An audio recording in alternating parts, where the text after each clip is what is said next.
Yes. I'm so glad to be here. Silas, thank you for the invitation to this wonderful event. There are people here that vegan people that are interested in planetary health. There are vegan people that are interested in animal welfare, and there are vegan people that are interested in personal health. And this event, the Vegan Convergence of the Peoples, combines all those together so we can all work together. That is just so amazing. My comments today are going to be really focused on the personal health. Let me say why that is. I'm really glad to be here because I'm so glad to be alive, because I almost died. And as I came to find out, I almost died needlessly. And the question here for everyone is, will you die needlessly? I hope you won't. I hope you live your allotted years on this earth and don't take actions that will bring your life to an end sooner than it needs to be. That is my sincere hope. I'm going to talk to you about heart disease and some other diseases as well. I'm going to talk about health through nutrition, and I'll end with some strategies for success.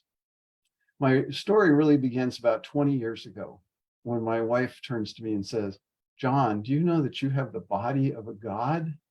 And we'd been married 20 years at that point, and she'd never said anything remotely like that. So I said, "Oh, I have the body of a god?"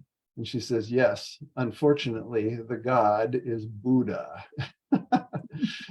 So this is perhaps not the physique to quest after, but I had to admit that my wife sort of had a point here with my Buddha belly. So I decided that I needed to do something about this. So I started exercising. I lost a little weight. I started running a mile every day. And for 5 years, I would run that mile. I got my time down to about 7 minutes. It's not Olympic level, but, not too bad for an older guy. And then one day, in the middle of my run, this is where I would start. I live in Pasadena, and I would run this blue route and end up back home. But on this day, October 11th, I got to this point, staggered a couple of steps, and hit the ground unconscious with my heart stopped. This is how much warning you have of heart disease. That's a disease of the insides of your arteries. You can't see it from the outside. There's no nerve endings in there that tell you you're on the verge of death. You think you're fine, and the next moment dead on the street. But I did survive, fortunately. And I started learning some things about heart disease. I found it's the leading killer of men and women in this country. Sometimes heart disease is thought of more of a man's disease than a woman's disease. And at the younger ages, more men die of heart disease than women do.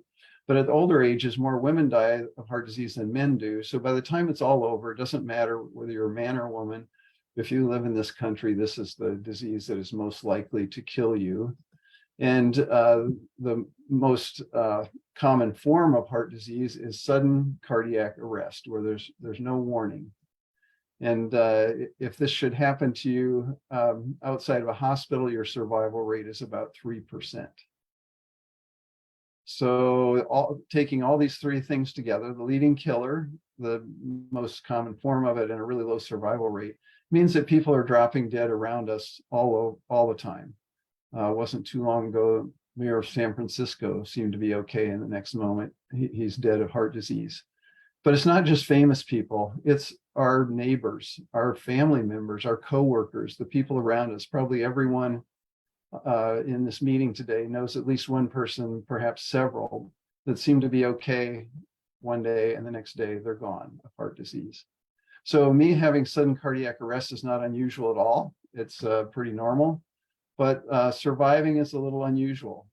97% of the people are dead.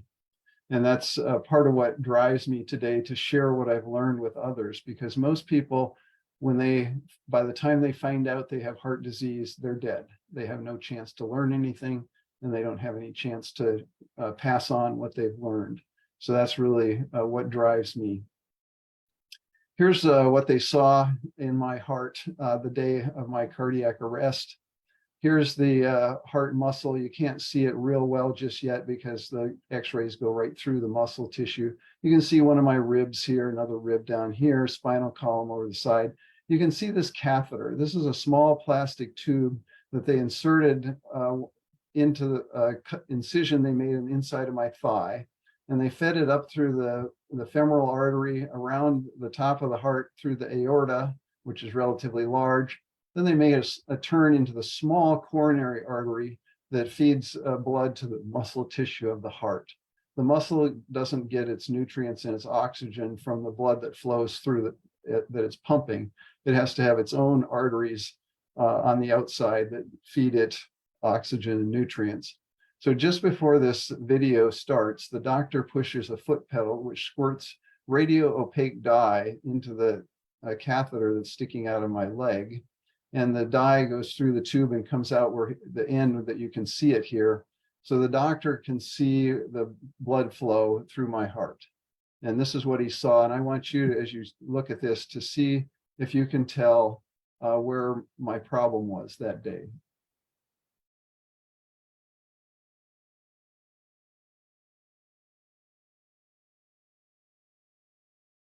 Are you perhaps looking, sorry. Let me try that one more time.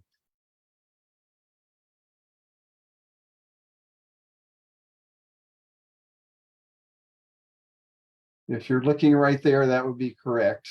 This artery, this is the left anterior descending coronary artery, sometimes known as the widowmaker, because it's often the one that clogs first.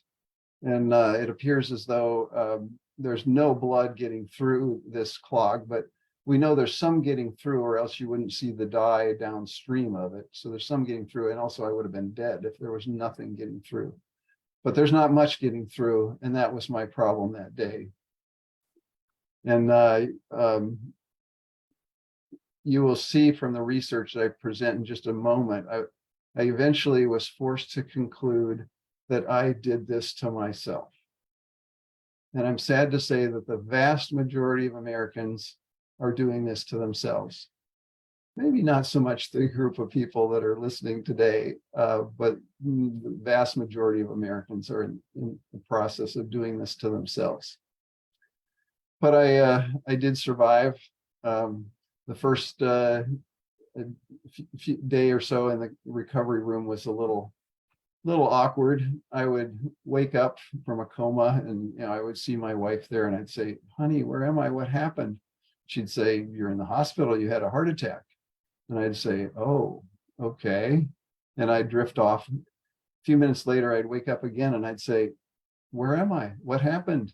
I had no memory of this conversation from a few minutes before, due to the time when my brain didn't have enough oxygen, when my heart was stopped. They weren't sure that I was going to come back. But after a few days, I could remember the conversations from a few minutes before. And after only 5 days, they sent me home. Yay. They said, "Don't go back to work just yet." So I took another week off from work, but 2 weeks, sorry, from dead on the street to back to work. I thought that wasn't too bad. But of the 3% like me that survived this event, most of them have residual brain damage or residual heart muscle damage, or both. I seem to be okay on the mental side of things, although when I forget my anniversary, I say, "Oh, honey, it was the heart attack." It's a great excuse for those senior moments. But a lot of people have heart muscle damage because the heart muscle didn't get enough oxygen for a while. So they did some more tests and analysis, involved some radioactivity and special imaging system and so on.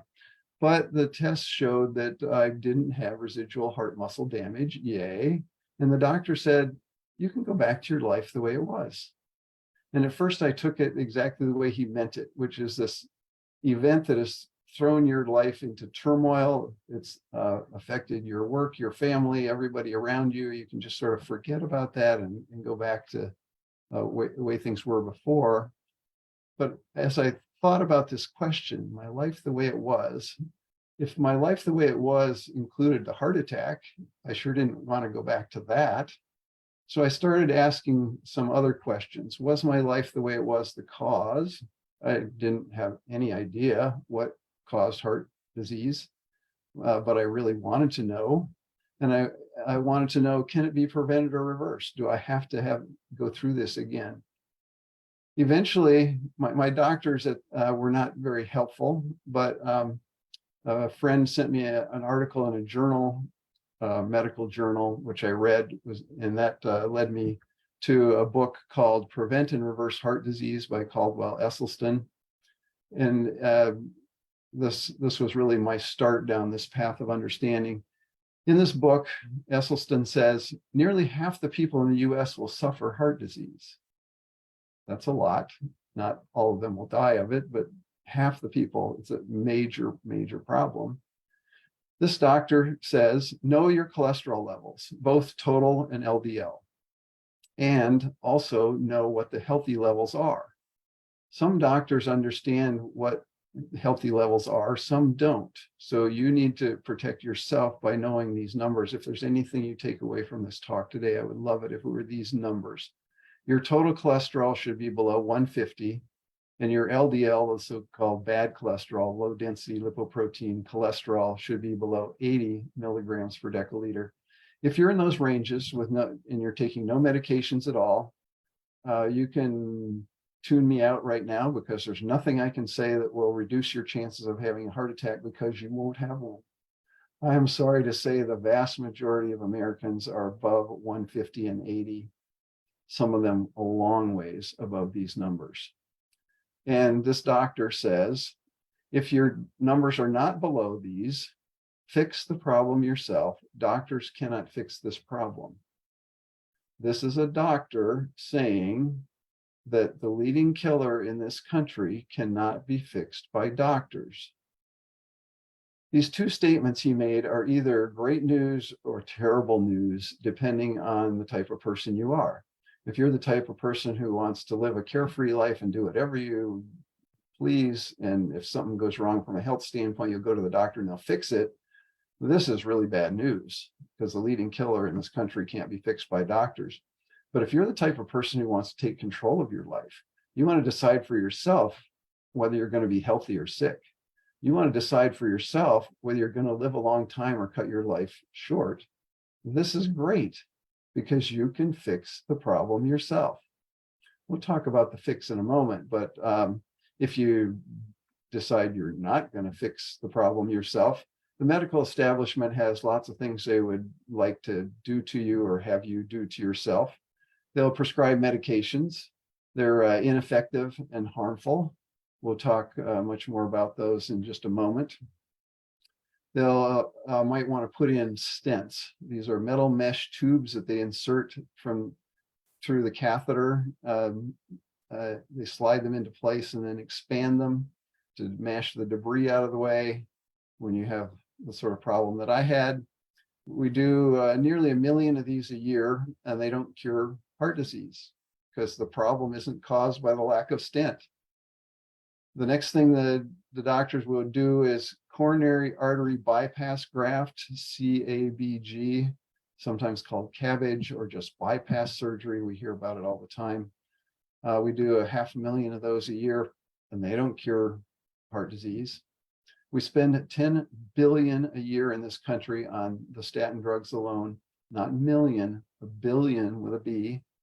And by the time we add these stent surgeries and bypass surgeries, we spend over 50 billion a year on these interventions. And this doesn't include lost work and other things. This is just the medical costs. We spend 50 billion a year on these interventions that don't cure heart disease, but diet can prevent and reverse heart disease. Wow. All right, well, but why is our country the way it is? I believe that a big part of that is that we can't see what's going on. We can't see what happens as a result of our food choices. How can we? Once the food goes past our lips, it's what happens after that is invisible. Well, I have here a little video clip that will help to start to give you an idea of what happens. This doctor, Dr. Clapper, is about to comment on these two blood tests that came from two different patients. After they take the blood out of the patient, they either let it sit for quite a while, or to speed up the separation process, they put it in a centrifuge. And so the different components of the blood separate. And they usually tell patients before they take the blood that don't eat anything for 10 or 12 hours beforehand. And you may not know why they tell you that, but the patient who gave the sample on the left adhered to that guideline. The patient who gave the sample on the right, not so much. Now, normally, this liquid layer floating on top of the blood clot is quite transparent. It's a yellow, but quite clear. You can see right through it. The blood in this patient's tube, however, was anything but clear. The serum floating on his clot was thick and greasy white. It looked like glue. In fact, it stuck to the sides of the blood tube when I shook the tube. I went back to the patient. I said, Mr. Phillips, did you eat before you came to the hospital tonight? He said, yes. I said, what did you have? He said, I had a cheeseburger and a milkshake. And when he said that, I realized that what I was looking at in his tube was all the fat in the beef burger, all the butter fat in the cheese, and the butter fat in the ice cream and in the milkshake. Now, here's the good news. If at some point in your life you've had a cheeseburger and a milkshake, don't worry too much.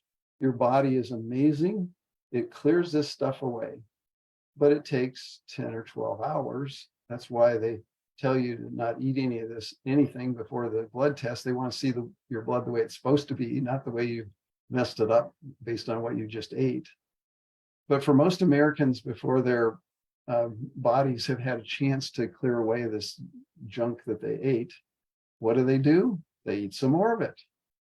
So many Americans are eating this stuff such that they're getting this gunky, fatty stuff in their arteries 24 hours a day, 365 days a year.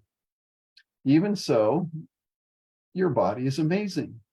It does its best to clear this away as best it can for as long as it can. Eventually, though, it catches up to you. For me, it took 52 years before it threw me to the ground. It's hard to say for each individual how long it will take. But let's look at this gentleman who gave this blood test and see what he looks like inside. Now, we don't know for sure that he ate cheeseburgers and drank milkshakes all the time, but we might guess that was sort of normal in his diet. So after decades of that, what does he look like inside?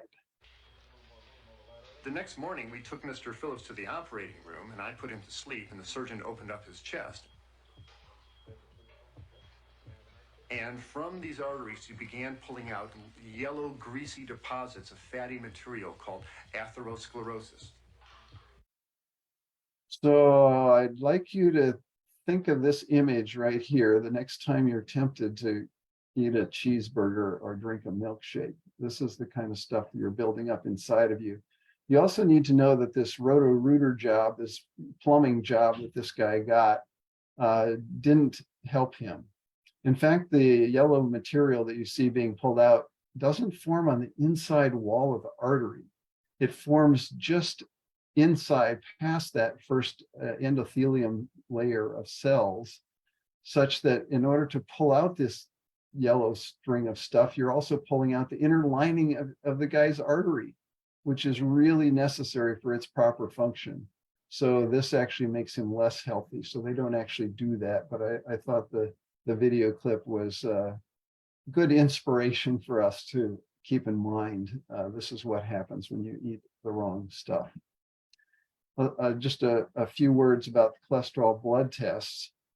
Cholesterol in the blood at the moment is not what causes death. And in fact, cholesterol is a natural substance. Your liver produces it, your body needs it, certain kind and certain quantity, and your liver generally produces about what you need. So some cholesterol in your blood is natural and normal. But then you add to that the cholesterol from the animal products you eat. No plant product whatsoever has cholesterol in it. Most, not all, but most animal products do. So when you're measuring the cholesterol in your blood, you're measuring the sum of what got there from your liver, which is supposed to be there, and the stuff that would be much better that weren't there that you got by eating animal products. Even so, the level at the moment is not what causes death. It's that level over a long period of time that does the damage. And but it is a good indicator of likelihood of death. I mean, if you're eating such that your cholesterol is elevated today, you probably ate the same thing yesterday and last week, last month, and will in the future as well, unless something changes. So it is a pretty good indicator of likelihood of death. The Framingham Heart Study established the correlation of high cholesterol blood tests with heart attacks and death. So what that means is you can go ahead and get this test, and it's a pretty good, it'll tell you whether you're not going to have a heart attack at all, you have some small chance, or you're really at risk and you better go to the emergency room right away. So a pretty good test under most conditions. There's a big exception though, which has to do with medication, and we'll get to that in a bit.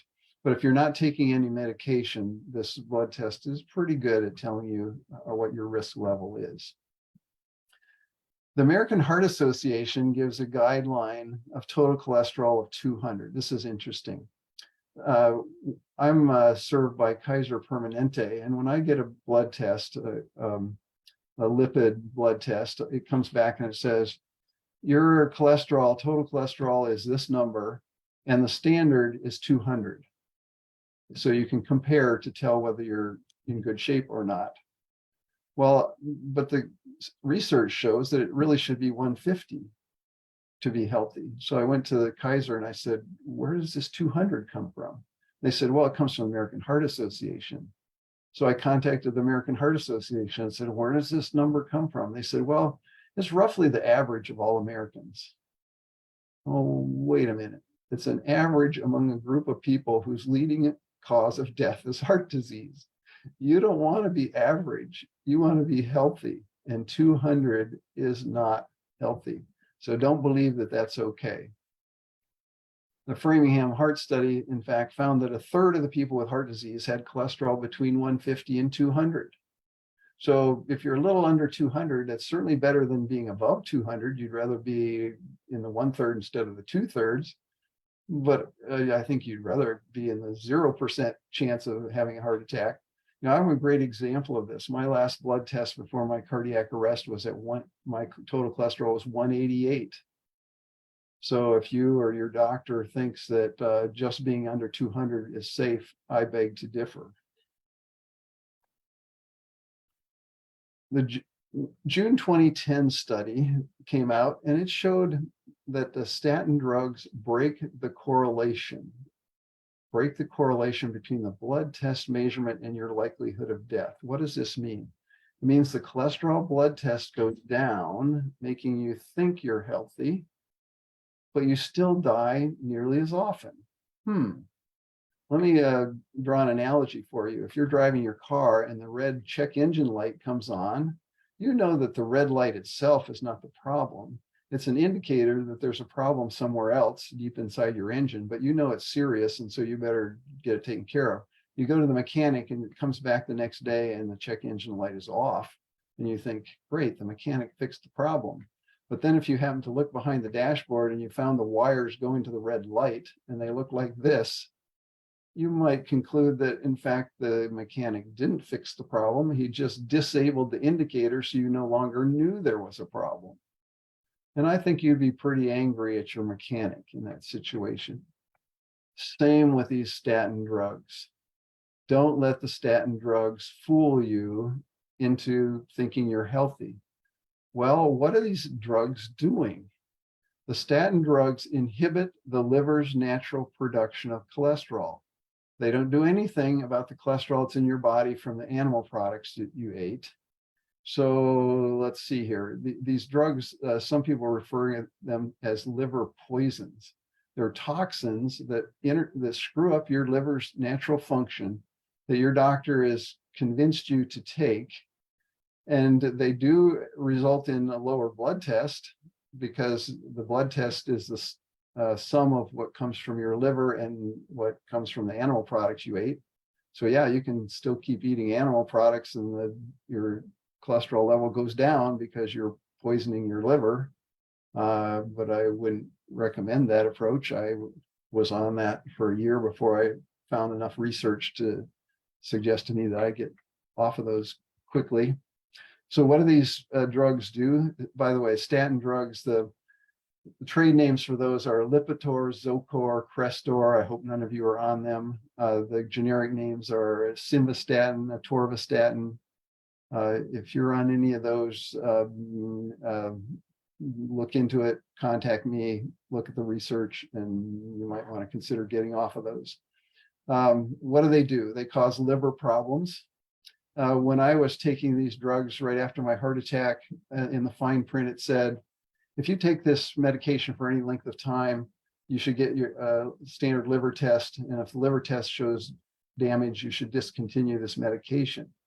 Well, after a while, they no longer put that warning along with these medications. Why? Because they found that the standard liver test doesn't find the damage caused by the statin drugs. The standard liver test is designed for something else, primarily alcohol-related liver damage. So it just doesn't, it's not reliable in telling you whether your liver is being damaged or not. Statin drugs also cause muscle soreness. This tends to vary quite a bit from person to person. And finally, brain damage. Let me expand on that a little bit. Those of you who know about Alzheimer's know that it's a progressive disease that currently we have no way of reversing. There are some treatments that maybe can slow it down, but nothing can really back it off.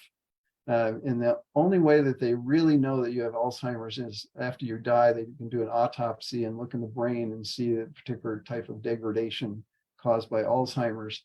But before you're dead, if you have a set of symptoms that include short-term memory loss, cognition problems, concentration issues, a doctor may do a tentative diagnosis of Alzheimer's.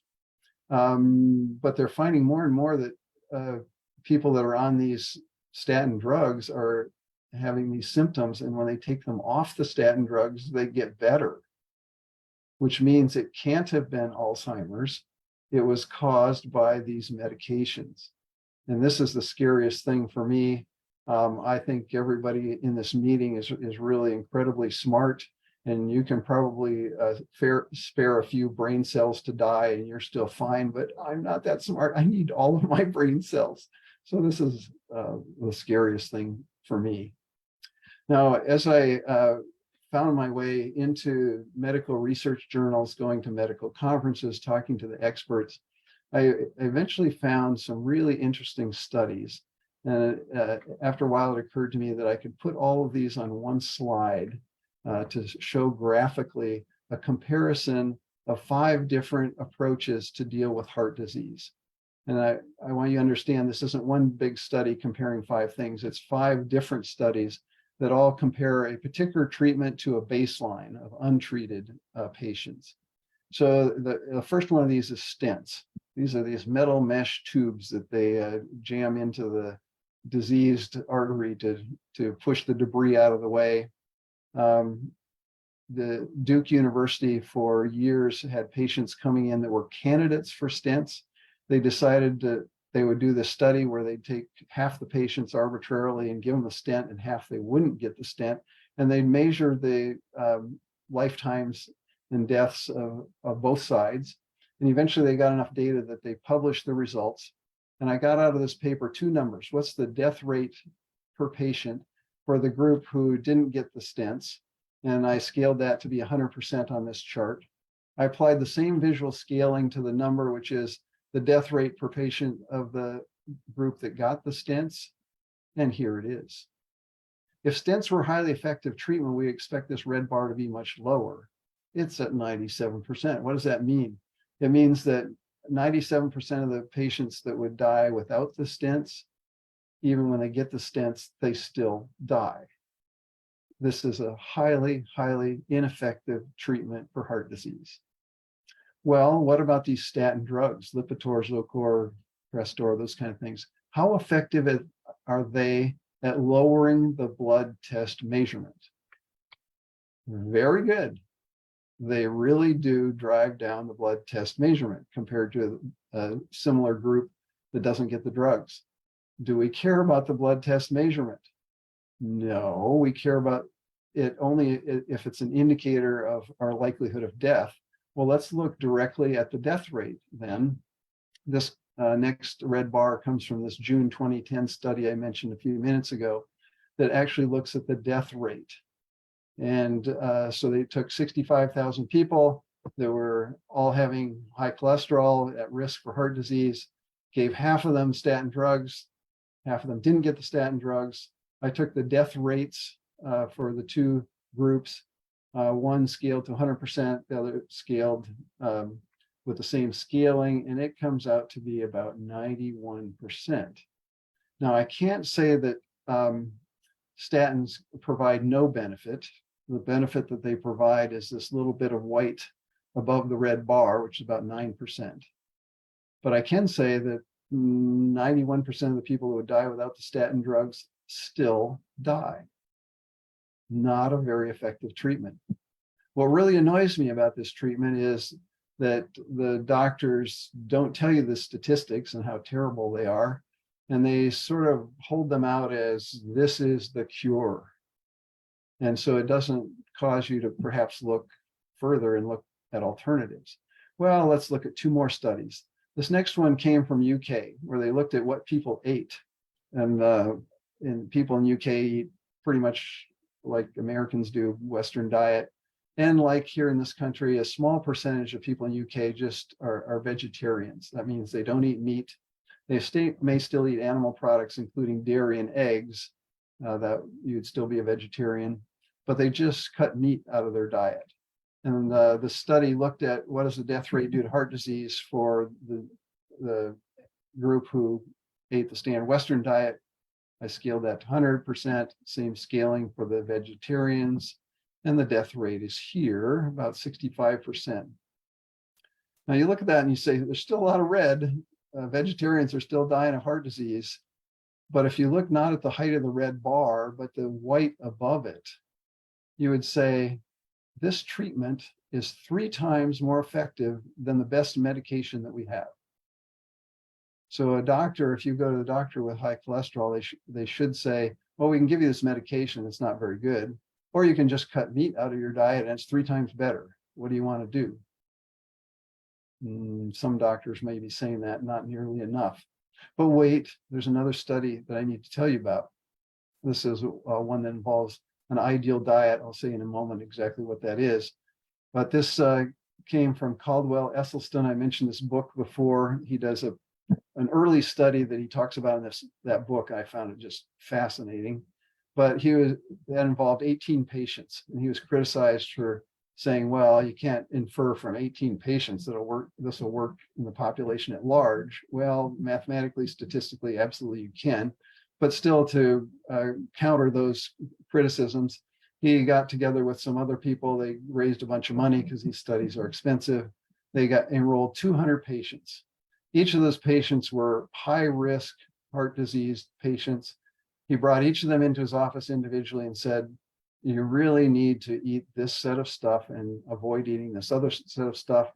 And if you do, this will have a huge impact on your heart disease. And 90% of them said, yep, doc, I'm in. I'm absolutely going to do this. The other 10% said, no, you're asking me to give up foods that I'm just not willing to give up. I'm going to continue to eat the way I have been. Doctor said, that's okay, but stay in the research group.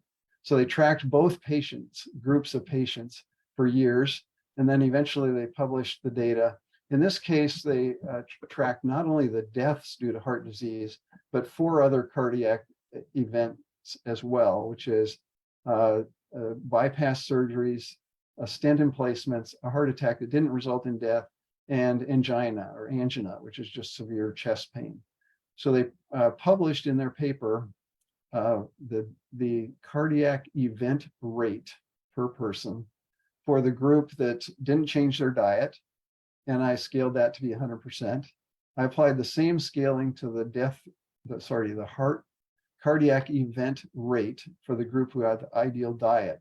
And I'm going to show you the height of that red bar in just a moment. But before I show that to you, I want each of you to think, how low does that red bar need to go before it's important to you? I think you'll all agree that it has to go below the vegetarian bar.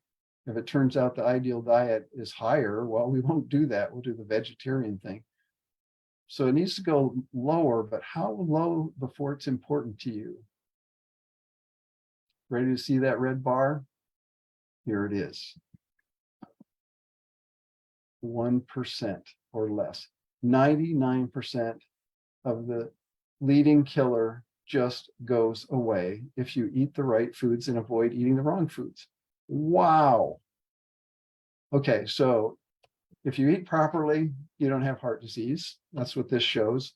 The converse of that is if you have heart disease, you're not eating properly. That means if you have heart disease, it's your fault. This is a study that forced me to conclude that restricted artery that you saw in my heart earlier on, that was my fault. Here's some pictures out of that same book, Prevent and Reverse Heart Disease. Here's another gentleman who had a problem with his left anterior descending coronary artery. This was the same artery that got me. But you remember I had just one sort of clogged place. This guy's got this whole section here that was clogged. So they really couldn't put a stent in it. The only thing they could do is send him down the hall to this wacky doctor who's telling him to change his diet, which he did. And 2.5 years later, they had an opportunity to look at this artery again. And look at that. Your body has an amazing ability to cure itself from a very diseased state to a healthy state if you just quit abusing it 3 times a day with the meals that you eat. Amazing. And you can see the dates on this. This has been known for quite a while. This is not new news. Well, okay, so what is the horrible stuff? Red meat, everybody knows that. But what you may not know is that pork, chicken, and fish are also bad. And I'll say a few more words about fish in just a moment. It's got a special problem. And what is damaging about these? Animal protein is really harmful to us throughout our bodies. In particular, it's inflammatory, inflames the inside of your arteries, which allows then the cholesterol, the animal fat, to get in where the damaged arteries are and get in behind there and start causing troubles. So animal protein is harmful to us. Animal fat is harmful to us. Animal fat and animal protein together are the perfect storm to ravage us top to bottom. It's not only these meats that are a problem, but dairy, because of course it's got animal protein and animal fat. We're talking about milk, butter, ice cream, cheese, especially adding the carcinogenic effects of dairy products. Some experts say cheese is the most damaging substance on the planet. Eggs are also a problem for the same reason. And then there's a set of processed foods that are damaging to us as well. I put a donut there as a placeholder, but there's lots of stuff that has oil and sugar and other nasty things. And then there's another thing that's really bad for us, which is oil. And it doesn't really matter what type of oil, whether it's corn oil or rice oil or olive oil, it's damaging to us. That's a surprise to many. Now, I'm not saying that you should never eat these things, but I'm saying that science is very, very clear. If you continue to eat these things on a regular basis, and by the way, oil is in almost tons of products so you want to avoid all those. But if you do eat these things on a regular basis, the most likely outcome is heart disease and you in the casket before your time. Your call. Or you could instead decide to eat colorful vegetables of all kinds, heavy emphasis on leafy greens, fruits in moderation. Beans are awesome. Whole grains, including corn, oatmeal, brown rice. White rice is okay, brown is better. Whole wheat, not that processed white stuff. Potatoes are awesome nutritionally. The problem with potatoes in this country and throughout the world, you take a healthy potato and you fry it cut it in slices and fry it in oil, you've just made it unhealthy. Or you take this wonderful, healthy baked potato and you slather on some butter or cheese or sour cream, you've just made it unhealthy. But the potato itself is great. Sweet potatoes are perhaps even better. There are societies on this planet that eat nothing but sweet potatoes, and they don't have any heart disease, they don't have any cancer. I'm not saying that you should only eat these things, but I'm saying the science is really, really clear. If you choose to eat only these things, the most likely outcome for you is living a lot longer.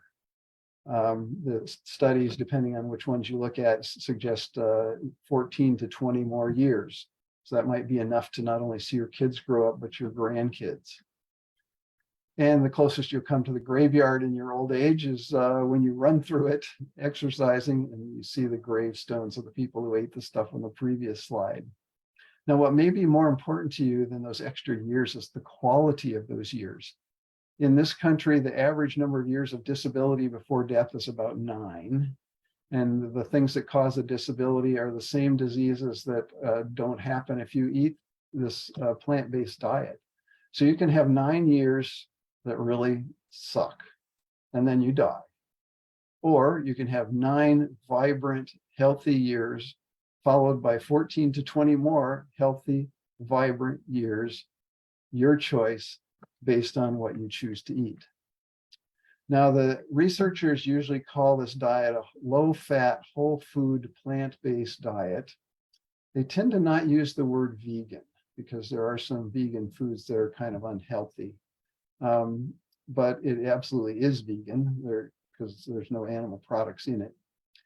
This diet consists of vegetables, fruits, whole grains, and legumes, no meat or fish, no eggs or dairy products, no oils, including olive oil, no processed food. And then the low fat part comes in here. You really would like less than 10% of your calories from fat. The standard American diet is about 35% of the calories are from fat.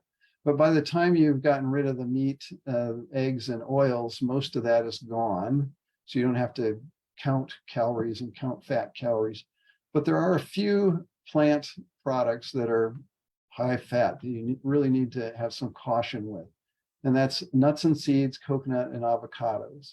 Now, if you're totally healthy in every way, you can safely have a little bit of nuts, coconut, and avocados. That's what the asterisk means. And notice this is a guideline in gray. It's not quite as strong as the ones in black. What this means is if you have a body mass index puts you in the normal range, your blood pressure is below 120/80 with no blood pressure medications, your cholesterol's under 150 and LDL's under 80 with no medications. If all those apply to you, you can safely have some slivered almonds on your salad. It doesn't mean that you can open a 16-ounce jar of Planters peanuts and eat it all in one go. That's not okay for anybody. You can have a little bit of coconut shavings in your entree or your dessert, but it doesn't mean, oh, I'm going to avoid ice cream, so I'll go get that non-dairy frozen dessert, which is made almost all of coconut oil, which is 90% saturated fat. Now, that's not okay for anybody. If you're totally healthy, a few slices of avocado on your salad are great. It doesn't mean, oh, I'll make a quart of guacamole and I'll eat it all in one go. That's a huge load of fat, not healthy for anybody. You also want to be cautious with soy and fruit juice. Soy in its whole form is fine. That is tofu, tempeh, edamame, those are all fine. But there's a lot of vegan fake meats that are made from isolated soy protein. So they take out the fat, they take out the carbohydrates, leaving soy protein. Not so healthy, better than animal meat, but not so healthy. And be cautious with fruit juice. It can cause a spike in your blood sugar, which can cause a spike in your insulin, which causes some liver problems. So a little bit of fruit juice, but if you're going to replace your 40-ounce big gulp of Coca-Cola with 40 ounces of fruit juice and drink that several times a day, not so healthy. Here's Dr. Caldwell Esselstyn. This is a quote from him. And he's responding to the idea that this low-fat plant-based diet is extreme. He says some people think that whole food plant-based diet is extreme, but 500,000 people a year will have their chests opened up and a vein taken from their leg and sewn onto their coronary artery. Some people would call that extreme. So if you're thinking about this and still wondering if you should eat that meat, think about that buzz saw going up your chest to cut you open so that they can do open heart surgery on you. And by the way, you'll never be the same again. That chest doesn't quite heal up after they sew it open or saw it open. So, when you consider that buzz saw, maybe you'd say, swapping out my beef for broccoli, maybe that isn't so extreme. Here's another expert, Colin Campbell. He says, casein, the main protein of cow's milk, is the most relevant chemical carcinogen ever identified. Carcinogen means cancer causing. So if you want to cause cancer, have some cow's milk or cheese or any of the other products made from it. Wow. Interesting. Here's some data that they've looked at that shows that not only for cancer, but cow's milk is a problem for type 1 diabetes. So the countries that eat have more cow's milk consumption, which is this horizontal axis, have more incidence of type 1 diabetes, which is on the vertical axis. So you really don't want to drink cow's milk, and especially kids, where you can establish the type 1 diabetes early on in a kid's life. Should not be drinking cow's milk. Type 2 diabetes is the more common diabetes, and people think it's caused by eating carbohydrates. It's not. It's caused by eating fat. And the fat in the muscle cells interferes with their ability to take in the glucose, the blood sugar, which is supposed to be in your blood. And this results in progressive disease that often results in amputations, blindness, and a painful death. Here's a picture of a gentleman who had a diabetic gangrene in his heel, and shortly after this picture was taken, they amputated his foot. Now you can go to the American Diabetes Association and ask them what you should eat, and they have a diet, and it helps a little bit. But the studies show that the ideal diet that we've already talked about is 3 times better. And that 3 times better is usually enough for a cure, where the ADA diet maybe isn't. And the cure usually occurs within 2 to 4 weeks. Wow. This epidemic of type 2 diabetes in this country, just cure it within 2 to 4 weeks. Here's a doctor from Northern California, Dean Ornish, who's been curing people of heart disease and diabetes for some 30 or more years. He says, think about it. Heart disease and diabetes are completely preventable by making comprehensive lifestyle changes without drugs or surgery. The same diet is also good for hypertension, which is high blood pressure. It's caused by the same problem that caused the heart disease. Your heart has to respond by pumping harder, it wears out. Medication lowers the blood pressure, but doesn't solve the root problem, which is the artery problem caused by your diet. But diet solves it, and quickly too. And you need to be careful, because sometimes within 3 or 4 days of going on a healthy diet, you can start to lower your blood pressure. And if you continue to take the meds that also lower your blood pressure, you can make your blood pressure too low. So be careful about that. By all means, get rid of your high blood pressure, but be ready to taper off your medications. The Center for Disease Control publishes their list of top 15 killers. I took those killers and put them into a pie chart, and then looked at, well, which of these are caused by diet? Well, essentially all of heart disease is. Most cancer, not all, a lot of that, almost all stroke, type 2 diabetes deaths go away, and blood pressure deaths as well. Sorry, accidents, suicides, and murders are not highly affected by diet, so there's still some deaths remaining. If we add up all the deaths that are caused by our diet and those that aren't, we end up with about 2/3 of the deaths in this country are caused by our food choices. That's about 2 million Americans die needlessly every year because of the food that they've chosen to eat. Looked at another way, think of yourself and two other people you love the most. If the three of you insist on eating the standard American diet, statistically, two out of the three of you are going to die needlessly. Please don't. The right diet can prevent or reverse a whole host of diseases. And the great news is it's the same diet.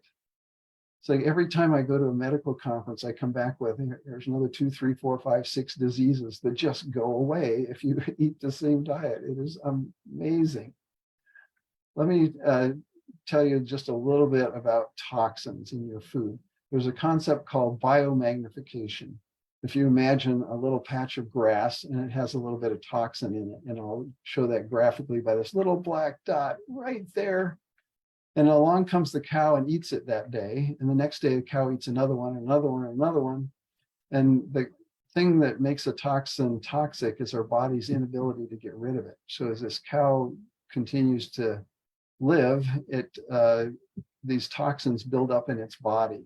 And by the time it gets to you in the form of meat or dairy, the toxins have built up to 100 to 1,000 times the levels that they are in the cow's diet.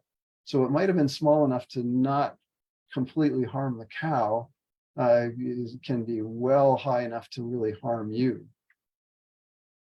In the ocean, it's a similar situation. There's a little bit of toxin that's in the ocean, gets taken up by the green plants in the ocean.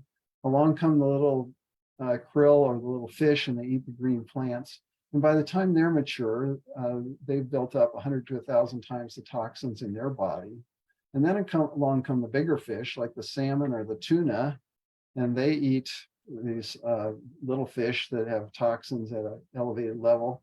And the salmon or the tuna elevate that toxin another 100 to 1,000 times in their bodies.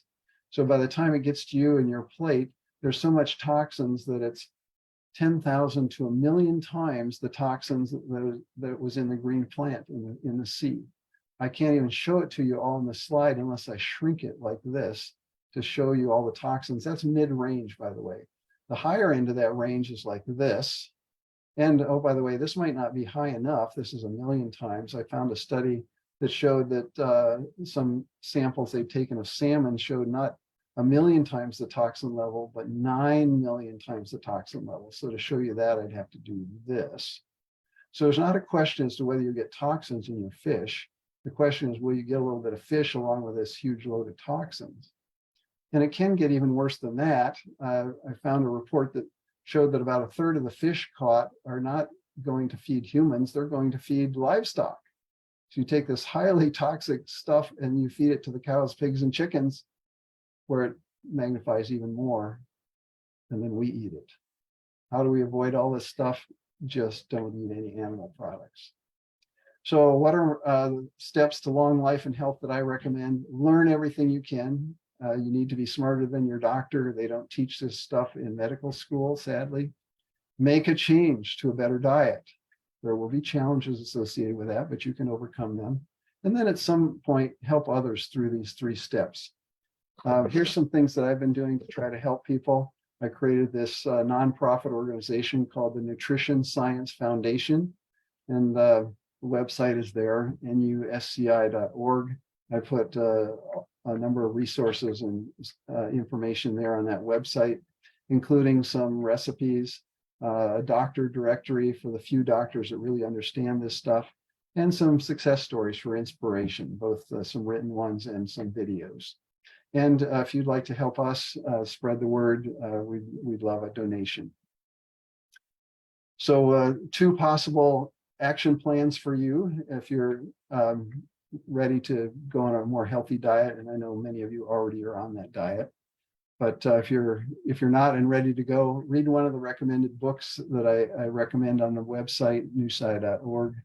Take your medical measurements before you go very far. Do a trial of finding the foods that you really like that are healthy. And if you're cooking them, find the ones that you are fine with cooking. Once you know what you can eat and be happy eating, go all in for 90 days.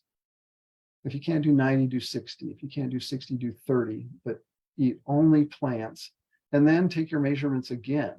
And if you find your cholesterol's down, your blood pressure's down, your blood sugar's down, your energy is up, then and you really like the food anyway, you might decide that you can stay on this plan for the rest of your life, and that would be great.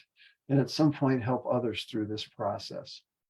Another possible strategy, I started a healthy food company called Little Green Forks. We deliver throughout the 48 states. Of course, this food is all whole plant, no oil, fresh greens and fruits, all kinds of comfort food and gourmet foods. And we're doing a special now for a 30-day program. This is not for people who are already eating this way, but for people who are majorly sick and they need to quickly get away from their heart disease and diabetes. We have a special 30-day program where we can get some discounts on this food if they agree to eat only this food for 30 days. Here are some of my favorite dishes. This is what I eat almost every day. Burgers, sweet potato bowl, salads, soups, pad thai. We have a lot of cultural dishes as well as American favorites. Here's a dessert. It's tastes like pumpkin pie. It's made with sweet potatoes, bananas, and pumpkin pie spice. Love it. So this is the way I was back in 2001. This is my weight and my numbers. Here I am in 2023. Here's my numbers. Weight's down. Glucose is well, no longer pre-diabetic. My cholesterol's well below the 150 number. My LDL's well below 62. And the thing I love maybe most about this, I found my shorts that I from all those years ago, and notice how long the belt is right here, as opposed to where it was then. So I'm my vanity says I do appreciate the diet that I'm on now, as well as the numbers. If you'd like to order Little Green Forks, there's a coupon code that we've created. It's called VCOP, VOGO. So if you use this coupon code when you check out with your first order, you get $15 off an order of $30 or more. I'm representing today both the Nutrition Science Foundation and Little Green Forks. Do we have time for a question or two? Wow. John, such a thorough presentation. Thank you so much. My pleasure. Might I say it's typical? I would expect that from a good engineer. Spoken like a fellow engineer. Yes. Any questions for John?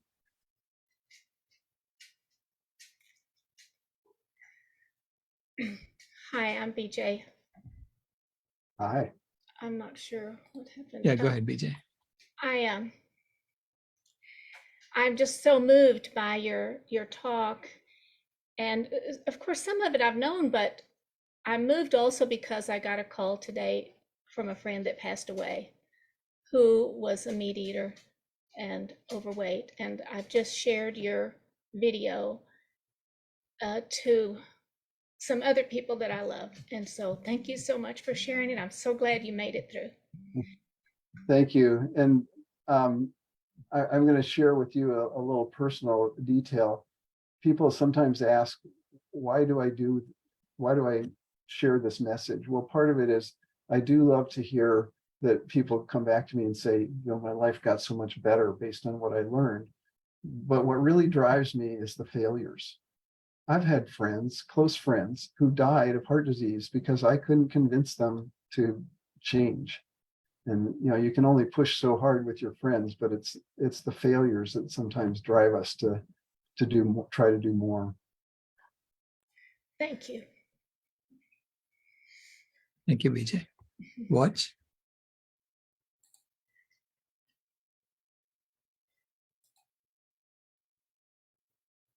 Oh, hi. Thank you, John. Great presentation. My question is,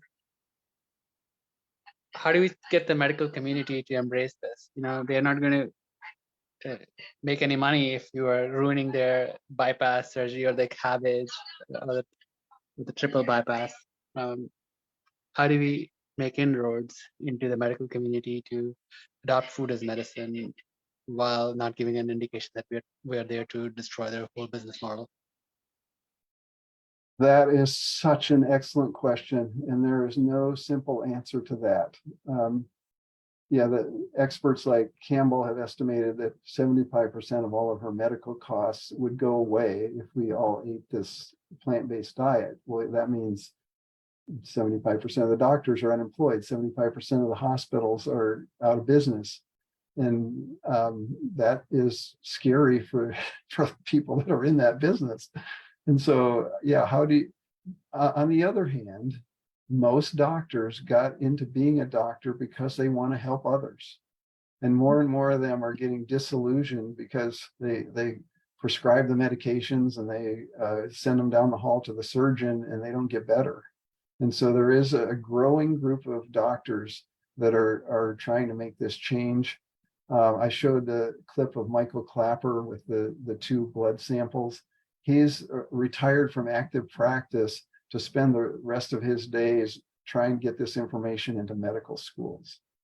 So it's happening way too slow, but I think it is happening.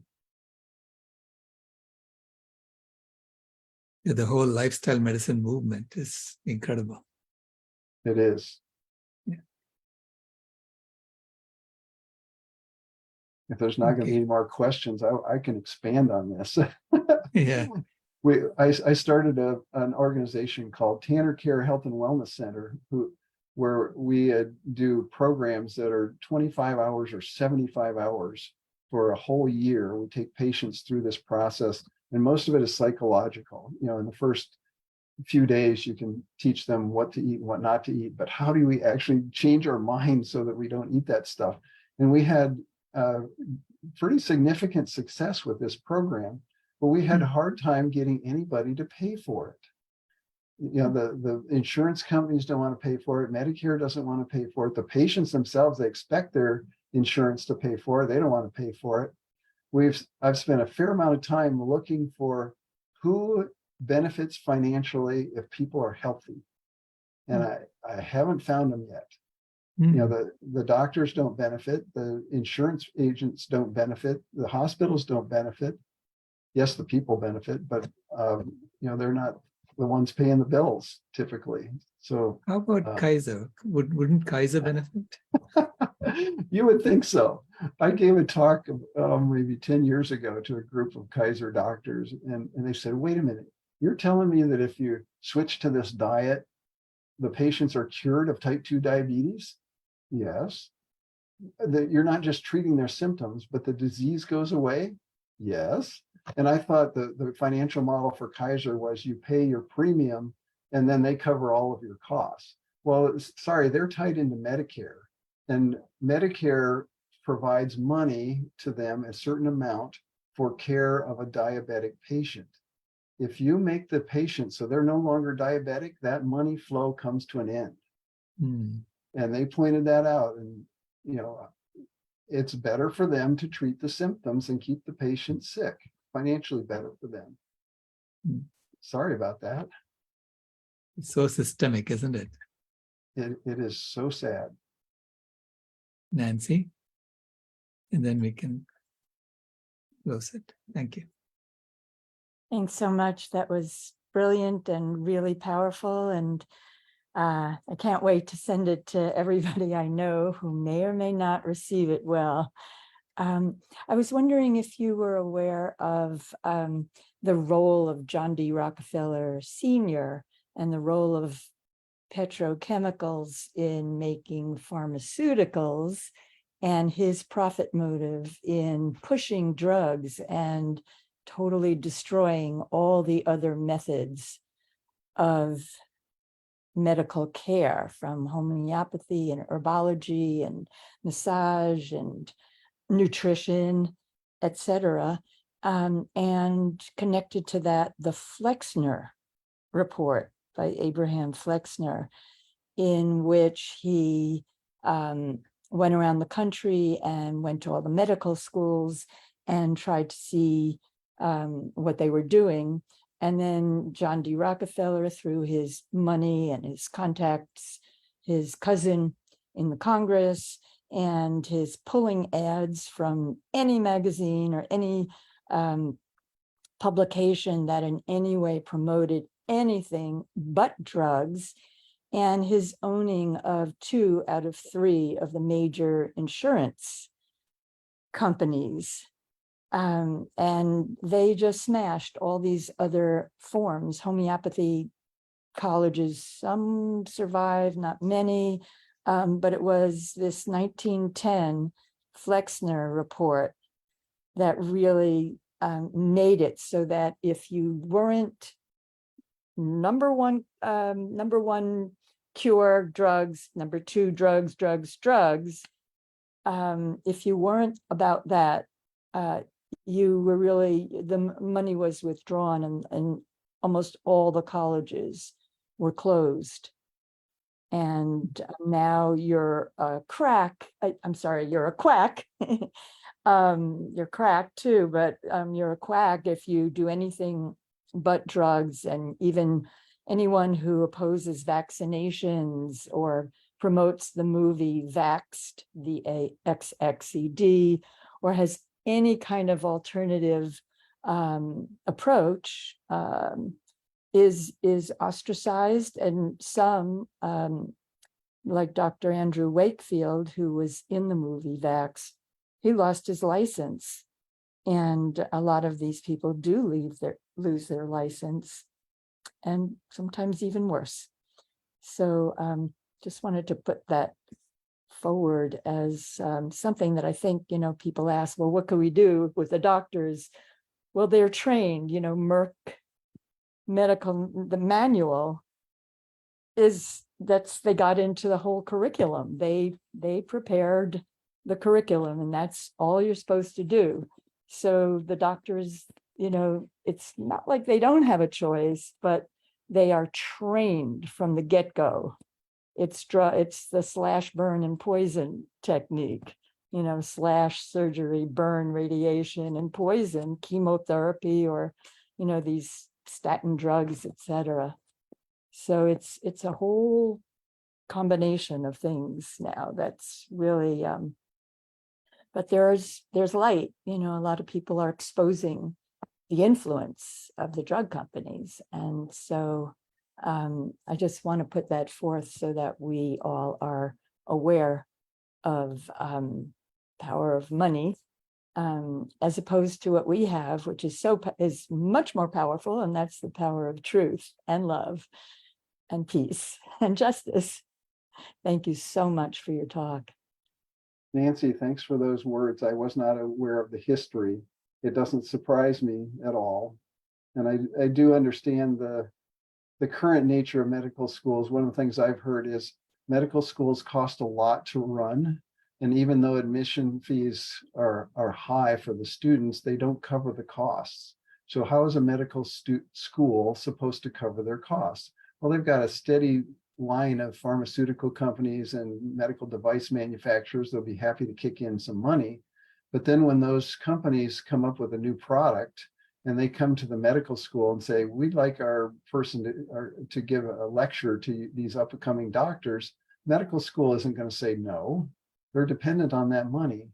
So yeah, it's a problem, but I love to hear that, we're starting to make some headway against that, and exposing the connections, I think, is a good start there. Thank you, Nancy. Wonderful. Thank you, John. Thank you, Silas. Great event. Glad